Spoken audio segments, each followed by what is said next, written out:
രാഹുൽ മാങ്കൂട്ടത്തിലിന്റെ രാജി ആവശ്യപ്പെട്ട് ഇന്നും പാലക്കാട് ശക്തമായ പ്രതിഷേധങ്ങളാണ് നടന്നത്. കൂടാതെ പാലക്കാടെത്തിയ എഴുത്തുകാരൻ ബെന്യാമിനും രാഹുൽ രാജിവെക്കുന്നതാണ് ഉചിതമെന്ന് പറഞ്ഞു. കൂടാതെ തൃത്താല കോൺഗ്രസ് മണ്ഡലം കമ്മിറ്റി യോഗത്തിൽ രാഹുൽ വിഷയത്തെ ചൊല്ലി വാക്കേറ്റവും കയ്യാങ്കളിയുമുണ്ടായി. ആലത്തൂർ KSU മണ്ഡലം ഗ്രൂപ്പിലും ഷാഫി പറമ്പിൽ പാലക്കാടിനെ ചതിച്ചു എന്ന് ഉൾപ്പെടെ രൂക്ഷ വിമർശനങ്ങൾ ഉയർന്നു. അരുൺ ആലത്തൂർ തയ്യാറാക്കിയ റിപ്പോർട്ട് കാണാം.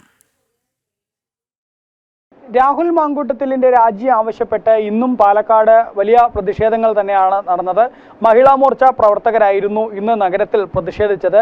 BJP ഓഫീസിൽ നിന്നും സ്റ്റേഡിയം ബസ് സ്റ്റാൻഡ് പരിസരത്തേക്ക് തൊട്ടിൽ കെട്ടിയായിരുന്നു മഹിളാ മോർച്ച പ്രവർത്തകർ ഇന്ന് പ്രതിഷേധം സംഘടിപ്പിച്ചത്.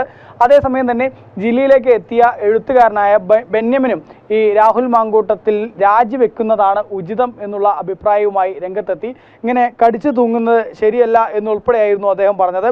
അതായത് ബെന്യാമിൻ പറഞ്ഞത് രാഹുലിനെതിരെ ഉയർന്നത് കേരളത്തിൽ മുമ്പില്ലാത്ത തരത്തിലുള്ള ഒരു ആരോപണമാണ്. ജനപ്രതിനിധിയിൽ നിന്ന് ഒരിക്കലും ഉണ്ടാവാൻ പാടില്ലാത്ത കാര്യമാണ്. ജനപ്രതിനിധികൾ എപ്പോഴും സംശുദ്ധരാകണം. ജനപ്രതിനിധി ആകാൻ താൻ യോഗ്യനാണോ എന്ന് ഇപ്പോൾ രാഹുൽ സ്വയം പരിശോധിക്കണമെന്നും സസ്പെൻഷൻ എന്നുള്ളത് താൽക്കാലിക നടപടി മാത്രമാണെന്നും മണ്ഡലത്തിൽ പ്രവർത്തിക്കേണ്ട ആള് ഒഴിഞ്ഞു നിൽക്കുന്നത് ശരിയല്ലെന്നും പുതിയ ജനപ്രതിനിധിക്ക് വേണ്ടി ഒഴിഞ്ഞു കൊടുക്കുകയാണ് വേണ്ടത് എന്നും അദ്ദേഹം പറയുകയുണ്ടായി. കോൺഗ്രസ് ഇപ്പോൾ നടപടിയെടുത്തതൊക്കെ നല്ല കാര്യമാണ്, പക്ഷേ ആ നടപടിയിൽ തന്നെ ഒരു സംശയം നേളിക്കുന്ന സാഹചര്യമുണ്ട് എന്നും ബെന്യാമിൻ പറയുകയുണ്ടായി. അതേസമയം തന്നെ ഈ രാഹുൽ മാങ്കൂട്ടത്തിലുമായി ബന്ധപ്പെട്ട വിഷയത്തിൽ വലിയ രീതിയിൽ കോൺഗ്രസിനുള്ളിലും KSUവിനുള്ളിലൊക്കെ പൊട്ടിത്തെറികളും തുടരുന്ന ഒരു സാഹചര്യമാണ്.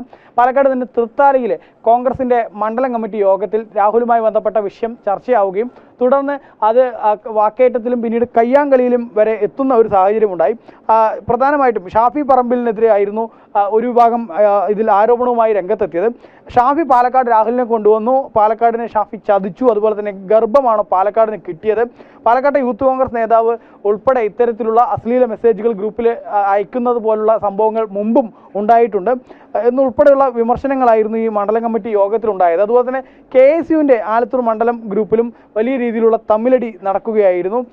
മുൻ MP-യുടെ മകൾക്ക് രാഹുൽ അശ്ലീല മെസ്സേജ് അയച്ചെന്ന് VT ബൽറാം വിഭാഗം ഉൾപ്പെടെ പറയുന്ന ഒരു സ്ഥിതി ഉണ്ടായി. തുടർന്നാണ് ഈ തൃത്താല മണ്ഡലം കമ്മിറ്റി യോഗത്തിൽ കയ്യേറ്റവും മറ്റും ഒക്കെ ഉണ്ടാവുന്ന സ്ഥിതി ആയത്. അതായത് ആലത്തൂരിലെ KSUവിൻ്റെ മണ്ഡലം ഗ്രൂപ്പിലാണെങ്കിലും അതുപോലെ തന്നെ യൂത്ത് കോൺഗ്രസിൻ്റെയൊക്കെ തൃത്താലയിലെ ഗ്രൂപ്പുകളിലാണെങ്കിലും ഒക്കെ രാഹുലിനെ ചൊല്ലിയിട്ട് വലിയ തമ്മിലടിയും മറ്റുമൊക്കെ തുടരുന്ന ഒരു സാഹചര്യമാണ്. നേരത്തെ പാലക്കാട്ടെ ഗ്രൂപ്പുകളിലും സമാന രീതിയിൽ തന്നെ ഈ രാഹുൽ രാജിവെച്ച് പോകുന്നതാണ് നല്ലത്. ഇങ്ങനെ കടിച്ചു തൂങ്ങി നിൽക്കുമ്പോൾ തങ്ങൾക്ക് ഓരോരുത്തരുടെ മുന്നിലും ഇങ്ങനെ മറുപടി പറയേണ്ടി വരുന്നു, തലയിൽ മുണ്ടിട്ട് പുറത്തിറങ്ങേണ്ട സ്ഥിതിയാണെന്നൊക്കെയുള്ള വലിയ വിമർശനങ്ങൾ നേരത്തെ തന്നെ ഉയർന്നിരുന്നു. സമാന രീതിയിൽ തന്നെയാണ് ഇപ്പോൾ അതായത് പാലക്കാട് മണ്ഡലം സംബന്ധിച്ചിടത്തോളം പാലക്കാട് ജില്ലയിൽ തന്നെ കോൺഗ്രസിനുള്ള ഏക മണ്ഡലമാണ്. ആ മണ്ഡലത്തിലാണ് ഇത്തരത്തിൽ വലിയ വിമർശനങ്ങളും അതുപോലെ തന്നെ ഗുരുതര ആരോപണങ്ങളൊക്കെ ഒരു MLA-ക്ക് നേരെ ഉയർന്നിരിക്കുന്നു. അതുകൊണ്ട് തന്നെ ജില്ലയിലെ മുഴുവൻ കോൺഗ്രസ്സുകാരും അതുപോലെ തന്നെ സംസ്ഥാനത്തെ മുഴുവൻ കോൺഗ്രസ്സുകാരൊക്കെ ഇതിന് മറുപടി പറയേണ്ട സ്ഥിതിയിലേക്ക് എത്തിച്ചിരിക്കുന്നു എന്നുള്ളതാണ്. അതിന് പ്രധാന കാരണം എന്നുള്ളത് ഒന്ന്,